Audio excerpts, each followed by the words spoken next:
This is Rock Bottom with Ryan. No sugarcoating, no filters. The pain, the chaos, the truth. No bullshit. Just recovery.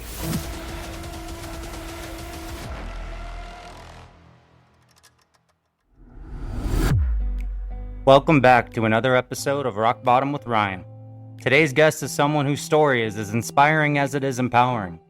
Fern spent years trapped in a cycle of alcohol dependency, letting drinking take the wheel in her life. But through courage, commitment, and a deep desire for change, she found her way to sobriety, and in the process, discovered the strongest, brightest version of herself. Fern didn't just stop drinking. She transformed her pain into purpose, launching a business centered around non-alcoholic beverages that support a sober lifestyle. Her energy is contagious, her passion for recovery is powerful, and her journey is proof that it's never too late to start over. This is a conversation about resilience, reinvention, and the beauty of becoming who you were always meant to be. My name's Fern, and I am currently living in Oregon, originally born in and raised in LA, and lived in Utah and in Pennsylvania for a little bit, and now clear back over here on the West Coast again. How long at this moment have you been sober? So 1 year and 8 months. 1 year and 8 months. Okay. What was your drink or drug of choice? Usually tequila. Tequila. Okay. With margarita girl, yeah. What would you say is your favorite part of sobriety today, if you think about it? I think finally feeling like I'm acquainted with myself. There was a long time that I just didn't even know who I was because I wasn't sure if the way I was acting was the alcohol or me. And so now I know with certainty that the things I say, my goofiness, my creativity, I mean, you name it, it's like, wow, this came purely from my heart and my mind, and it feels really good to just have that confirmation that there is somebody really wonderful in there. And yeah, before I thought that I needed the alcohol to pull those parts of me out, and now I see that it was only extinguishing those qualities that I really like about myself. Could you go into a little detail about how drinking started for you earlier in life and how it progressed to where it got to the point where you felt the need to cut it out of your life altogether? Sure. I started dabbling in drinking in high school, like many kids do, but I didn't really like it. So it really wasn't a problem for a good while. And then I met my partner and we started drinking all the time. You know, it just kind of felt like an adult slumber party where, we'd like grab a pack of beer and a pizza, and we started to do that all the time. And at the time, it's like, oh, we're young. This is what young people do. They party. And it didn't feel like a big deal. And then we moved to Pennsylvania and just kind of continued. I had a pretty stressful job out there, and so it just kind of became my norm to come home and make post-work cocktails. And as I approached 30, I really started to want to become a mom, and I knew that I needed to be healthier for that. And so after our son was born, I struggled just with balancing everything because COVID happened. Just a couple of months after my son was born. So I was this new mom with this brand new baby and no regular visitors anymore. Had some family fly out when our son was first born, and that was really great. But after that, there was just nobody. We had some really amazing friends come and drop off food and wave hi, but to not be able to share the joy of your first brand new baby was very isolating. And my husband was traveling a lot for work. So when I was lonely, I just kind of leaned into alcohol. And my husband was drinking a lot too because he was trying to, I think, cope with the stresses of balancing fatherhood and everything else that's stressful about life. And I just saw how unhealthy it was. And I kept telling him we can't keep doing this. We need to stop drinking. And he wasn't ready yet. And so we just kind of continued because I felt like I couldn't do it alone. And then when we moved to Oregon, moving across the country was so stressful with a baby and a full house of stuff to have to move. And we got to Oregon and I started a new job that was the worst job I've ever had. And the drinking just spiraled.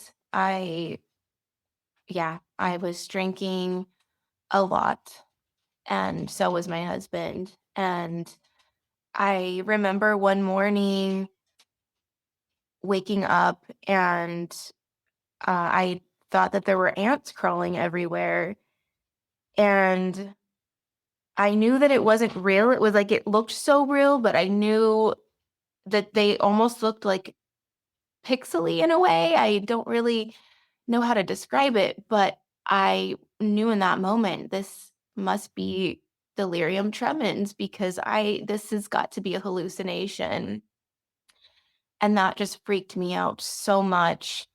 I knew in that moment that I couldn't do it anymore. And I knew that my son was getting older. He had been so young and we were still, in my mind, showing up for him in being great parents. We always made sure that our son was well taken care of, but I knew that as soon as he got a little bit older, he was going to know. He was going to notice that mom and dad always had to have a drink in their hand, and he's a smart boy. Kids are super smart, They know when you're not all there and when something's off, and my son deserved better than that. And that's when I started going to for the first time. What what did a average day look like when you started to realize it was taking over? Was it waking up first thing, starting to drink, or would you try to wait as long as you could throughout the day? Curious. Yeah, I fortunately never allowed myself to drink in the morning because I had a full-time job, still do, but I knew that was a quick way to get fired from a job. But on the weekends, yes, it was strange. I felt like a lot of people reach for coffee in the mornings to energize them.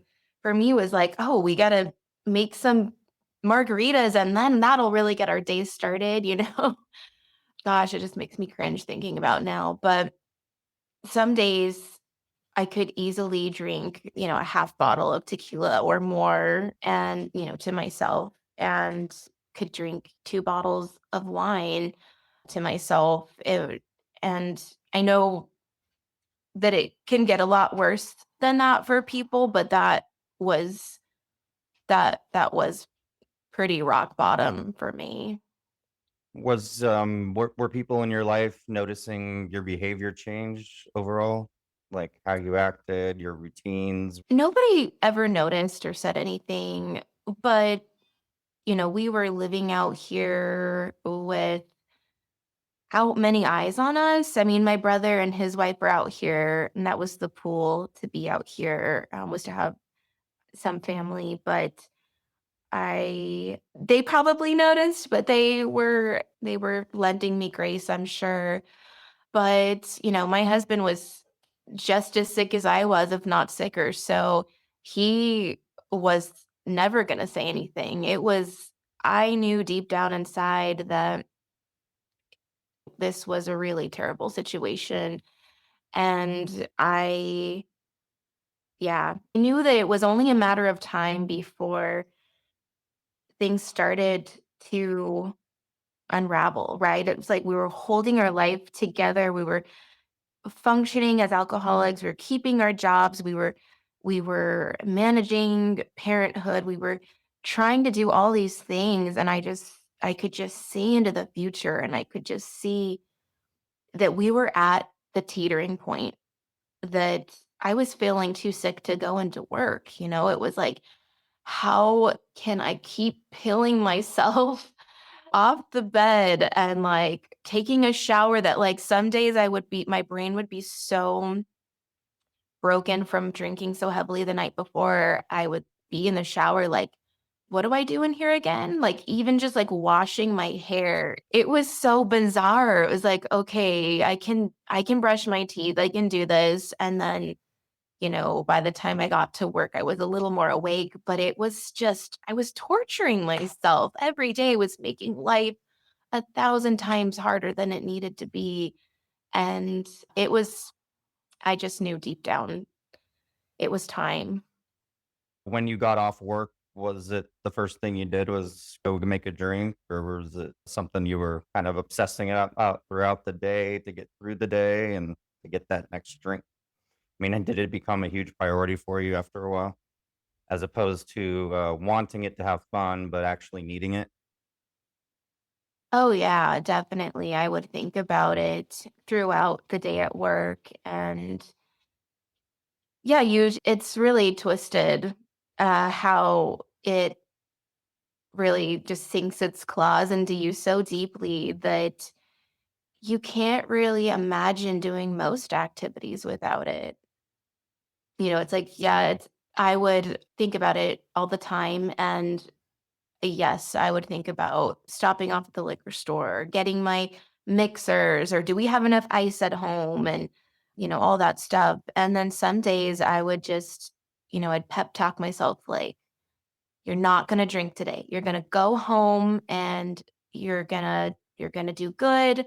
You're just do breathing exercises, do whatever you need to do to calm yourself. And I would get home and have the best intentions, and most days I would lose the battle. I just felt ugh, I see now that I wasn't giving myself permission to just be. I think I was always trying to perform for my family. I felt like the stresses of life had turned me into this grumpy, tired woman. And I felt like alcohol made me a funner mom. It made me more jokey with my husband. And the days I'd come home and feel just in tatters mentally, that's when I was like, you know what? This makes me better. I need the drink. I need it. Now that you've been sober for a long period, or do you feel like the version of you now is better than those things that you liked when you were drinking, such as being more bubbly and fun and all that? Do you still have those qualities now, but exponentially? Yeah, I really do like myself so much now. It feels so good to be able to say that and mean it. Because even when I liked myself when I was drinking, I secretly hated myself too. And so now I just have a pretty even kill energy. I mean, of course, I still get frustrated or stressed about things, but instead of being such high and low peaks and valleys, it's just kind of these gentle slopes that I have to overcome. And I'm just I don't know, people tell me that I seem like a really calm person. I feel like there's a staticky radio station always playing in my head, but it's a part of that's because I work and I'm a business owner, so I'm working 75 plus hours a week, and so there's a lot going on in there.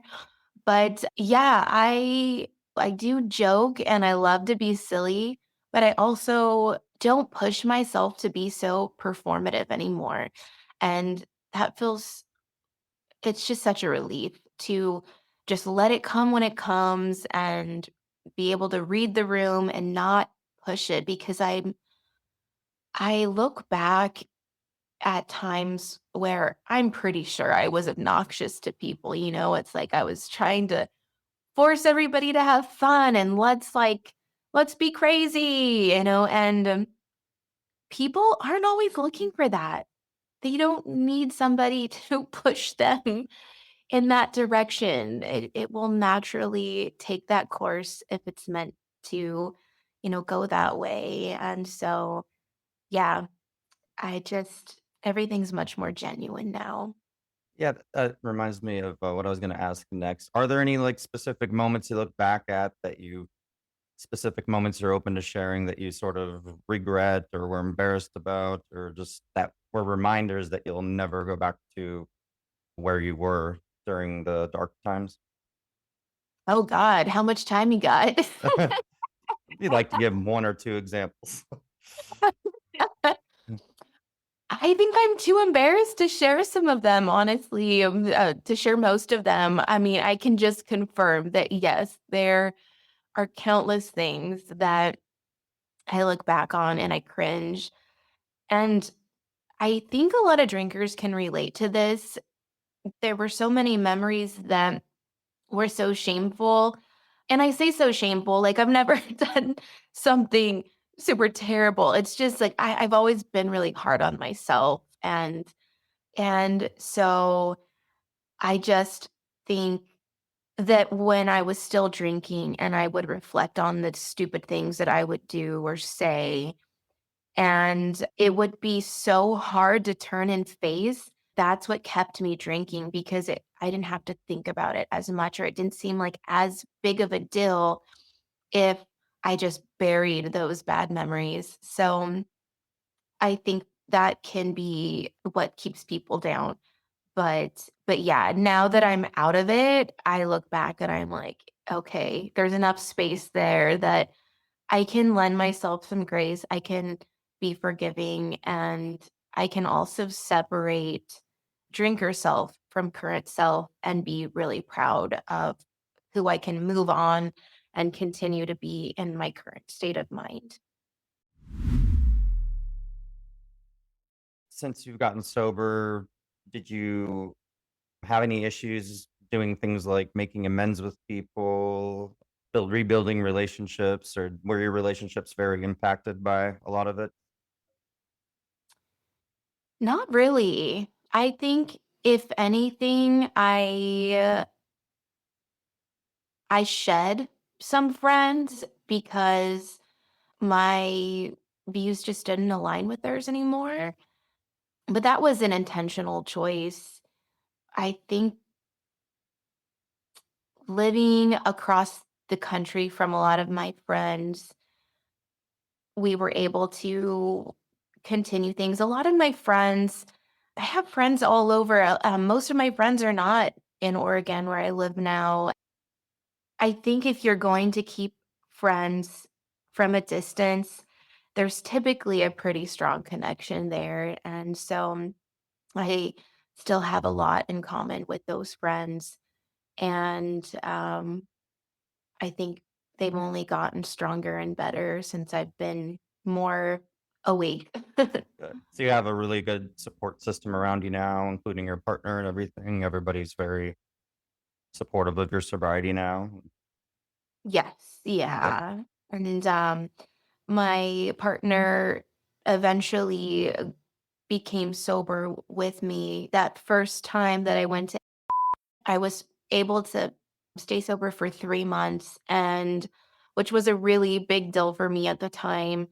And I had convinced myself that I was gonna be able to manage the drinking better, and so I went back to drinking because my partner was still drinking all the time, and it was so hard those 3 months being sober and having somebody drink around you every day. I mean, he started drinking in secret as to not be so in my face, but, you smell it, you see it in their mannerisms, and so it would be a year and a month, or a year and 2 months, that I continued to drink again with my partner until he was finally ready to be sober, and we were able to do it together.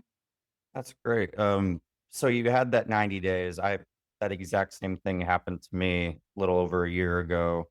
I was sober for exactly 90 days, and I convinced myself around my birthday and July 4th, they're about a day apart from each other, and I convinced myself that I could handle going out for a day or two and just quit after that. And same thing. So how quickly did your drinking progress to get back to where you didn't want it to be? Like, did it start off kind of slow after that 90 days? Did you manage it, control it, or was it just straight off to the races? Well, first I wanna say that that's really interesting that you had the 90 days too. I think, I don't know how much longer you drank once you slipped back in, but I think that's just a testament to how strong of a hold alcohol has on us, right? It's like it's so sneaky, it's so alluring and in ways, and really plays on the brain. But to answer your question though, I think I was able to drink in moderation for about 2 weeks. And then after that, it was like, I always and I think that this may be what other alcoholics experience too, but I just, some people can have a drink or two and just feel satisfied with that. But with me, it was, well, one more drink is just going to make it even better and even more fun. And then another drink after that. And I realize now, after educating myself on the science of alcohol, is, the high that we get, it only lasts a few minutes. And then we start to come back down again. And so for us that have been really heavy into it, we're just chasing the high. And then after so long of drinking like that, we can't even really get that high anymore. I mean, and that's probably the other part of it, right? It's just like missing that weightless ride that we used to be able to catch. Yeah, you don't get that reward anymore. That's Yeah. that really euphoric feeling that you got in the first time. There's this quote that I've always liked that goes, "We started off drinking for fun, then we drink because we could, and then we drink because we had to." And the "because you had to" part is where it's just not fun anymore. After my 90 days of being sober and convincing myself I could be a normal drinker again, I told myself I would have 3 drinks that first day, and I would just limit myself to 3 drinks a day max. That 3 drinks turned into 12 to 15 over the course of a week or 2, and then, about 2 months later, I was in the hospital again, so it took over very fast, and that was from thinking that not drinking whiskey, but choosing wine would actually be better for me, and it turned out to be even worse, so it's incredible Yeah, to so dehydrating, it'll make you feel like a shriveled up grape real quick. Yeah. So in your, long period of sobriety now, have there been any moments that where you felt weak or thought about it or came close? How did you handle that if you did, and how do you manage those moments if you have them? Yeah, they're so far and few between now, luckily, which is such a liberating feeling. But for the first several months, I definitely had those days. I think I was so motivated in the beginning that I felt pretty strong.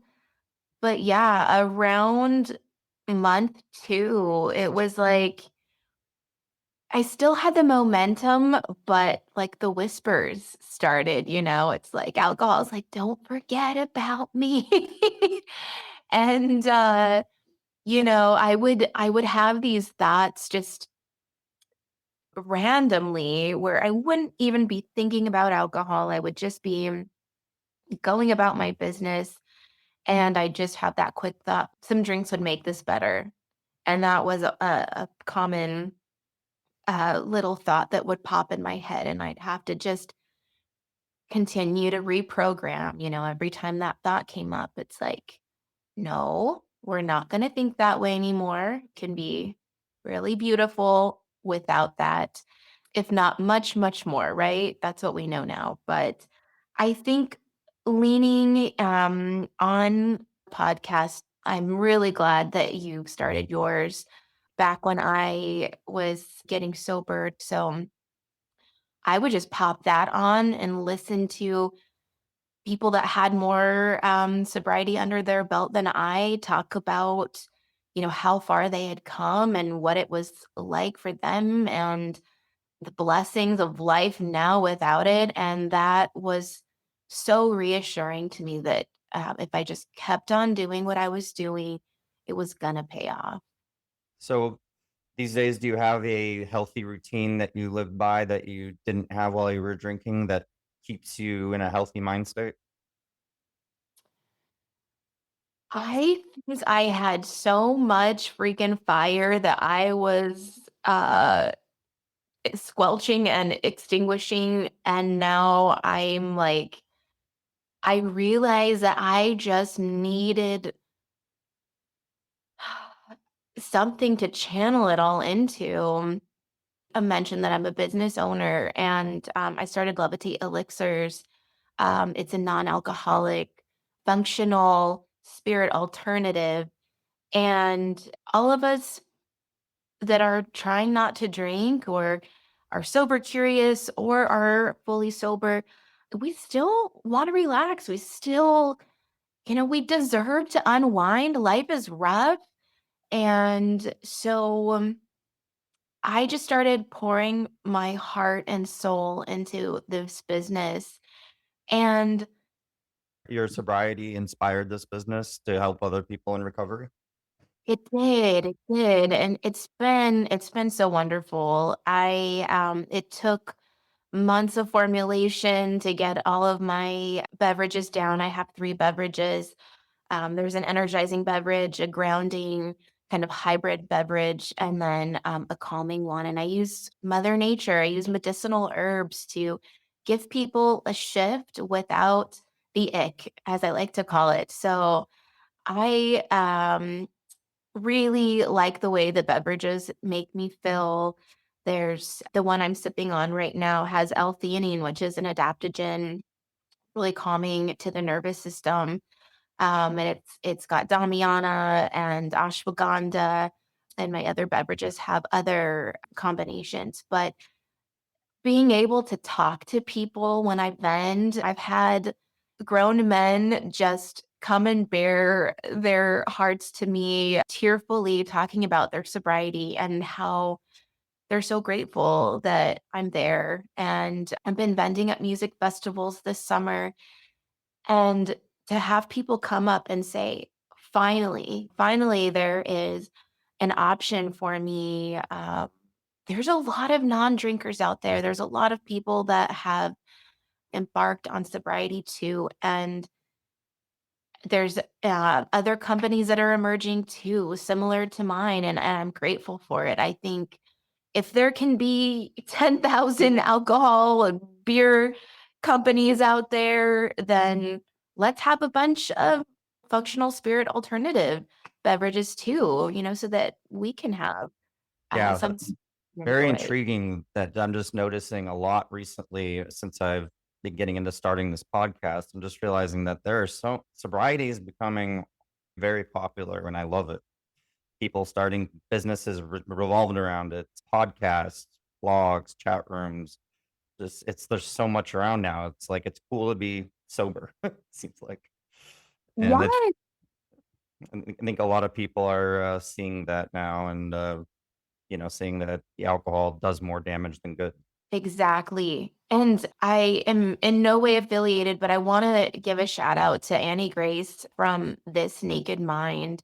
She's an incredible pillar in the sobriety community.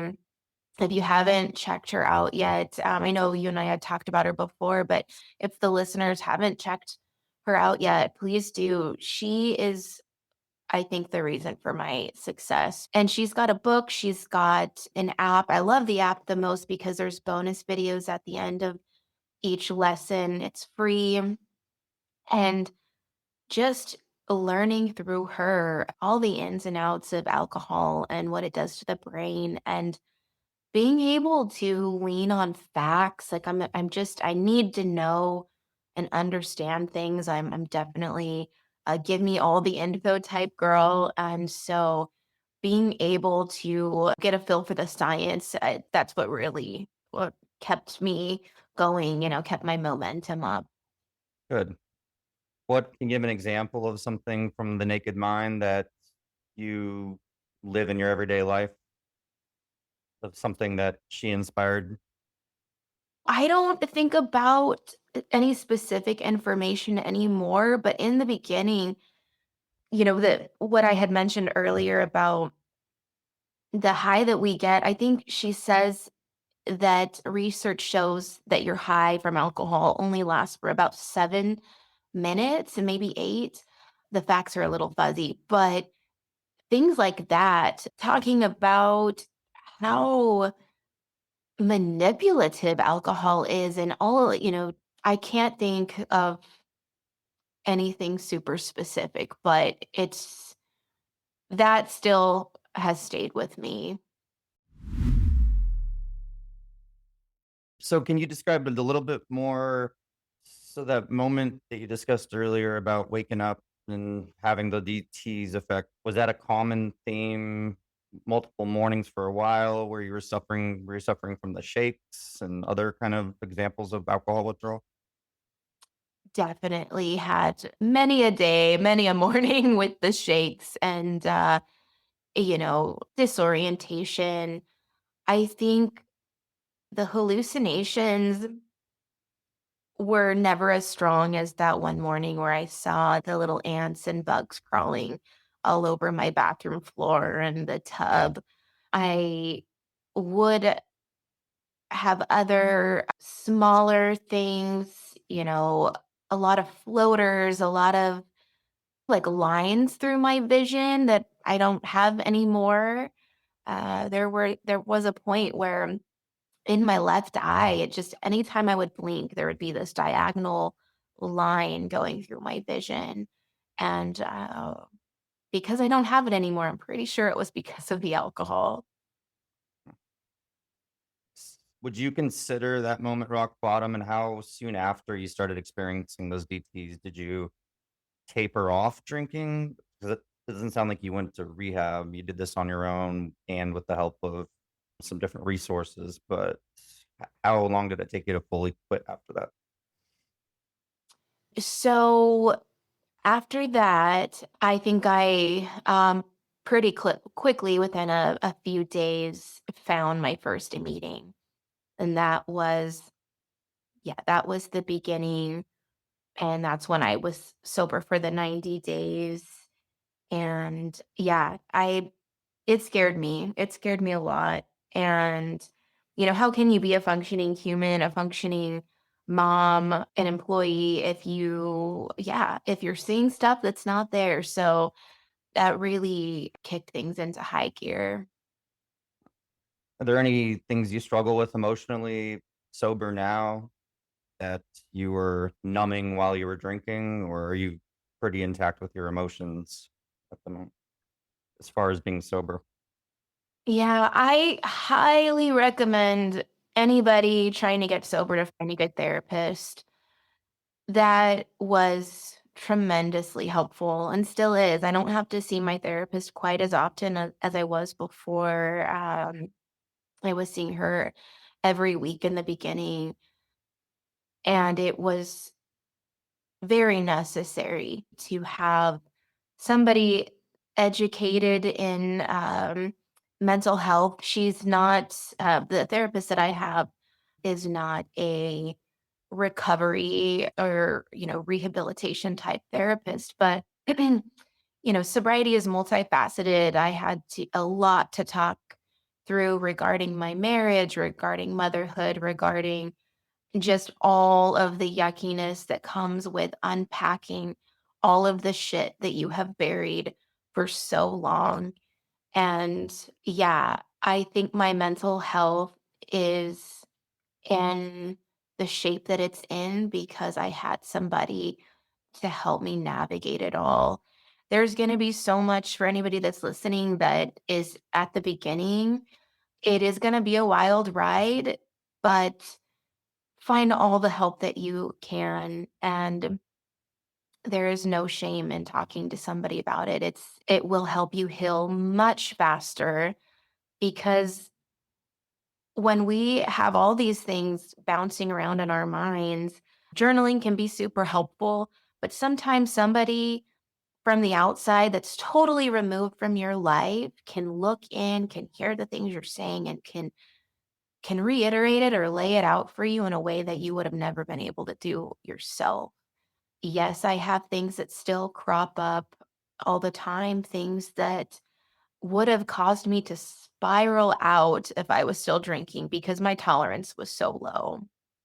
I I thought alcohol was helping me cope, but it turns out that it just turned me into a big wuss, like it makes you soft and you think you're being tough through it, but I'm the freaking toughest I have ever been it now because I turn and face that stuff now. I was running. Most of us are, when we're in addiction, we're just running for our lives like a freaking pit bull is chasing us. So true. My gosh, I was always worried after, drinking for 19 straight years that I was gonna have to go back to the emotional pain I was in before I started drinking, and I was insecure, shy, had a lot of really critical of myself, and I was worried when I quit drinking, I'd go back to that, and I love who I am today, like, so much more than I did back before I started drinking, so it's incredible that going through addiction for a long period of time and then coming out even stronger. It's good to hear that it's been the same for you. You're like, it's it just is such a relief, right? To just stop all of the mental chaos and just find the courage. You have to dig so deep though, don't you think?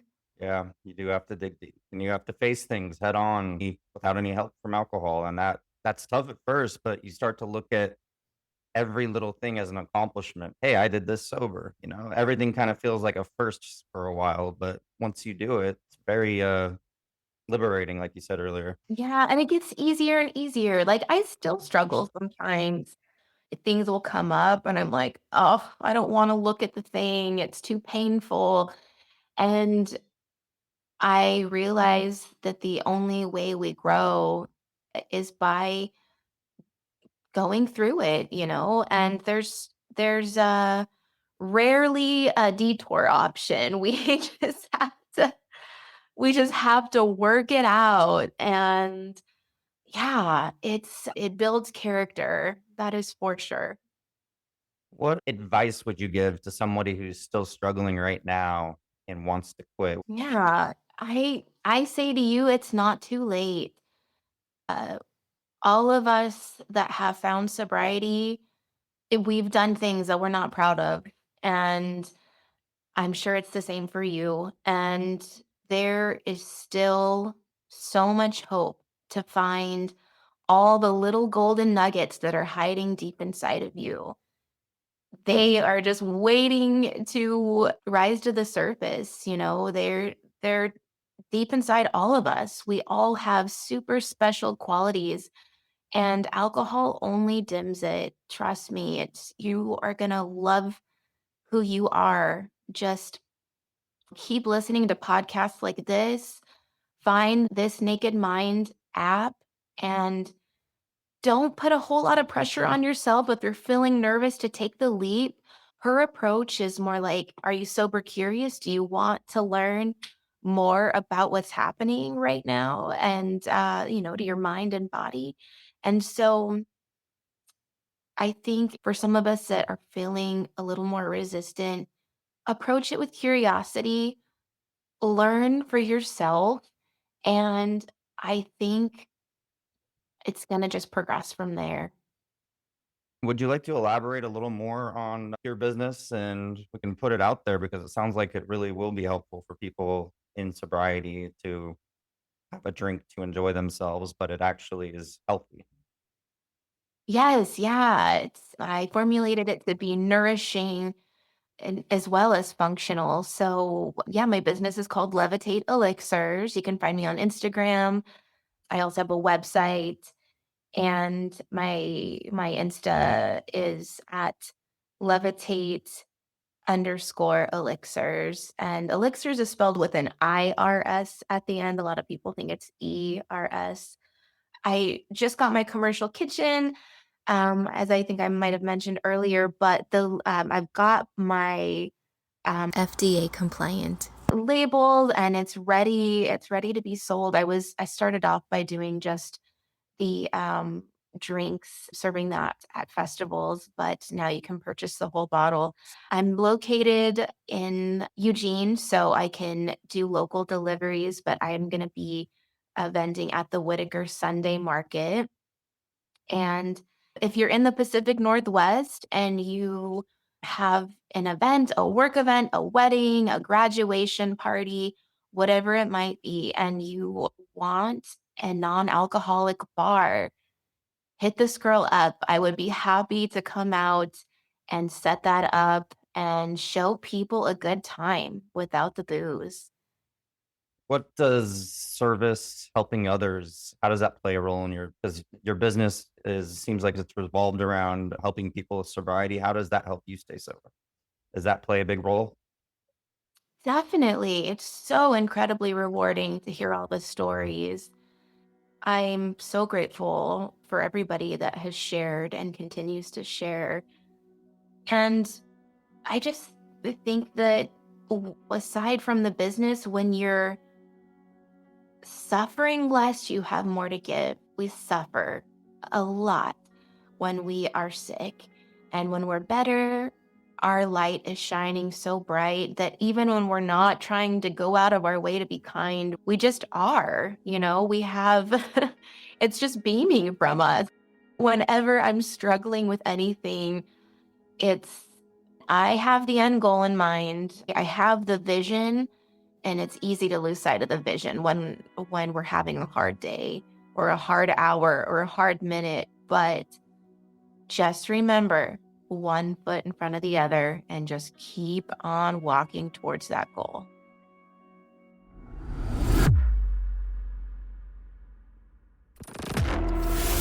Rock Bottom with Ryan. No bullshit, just recovery.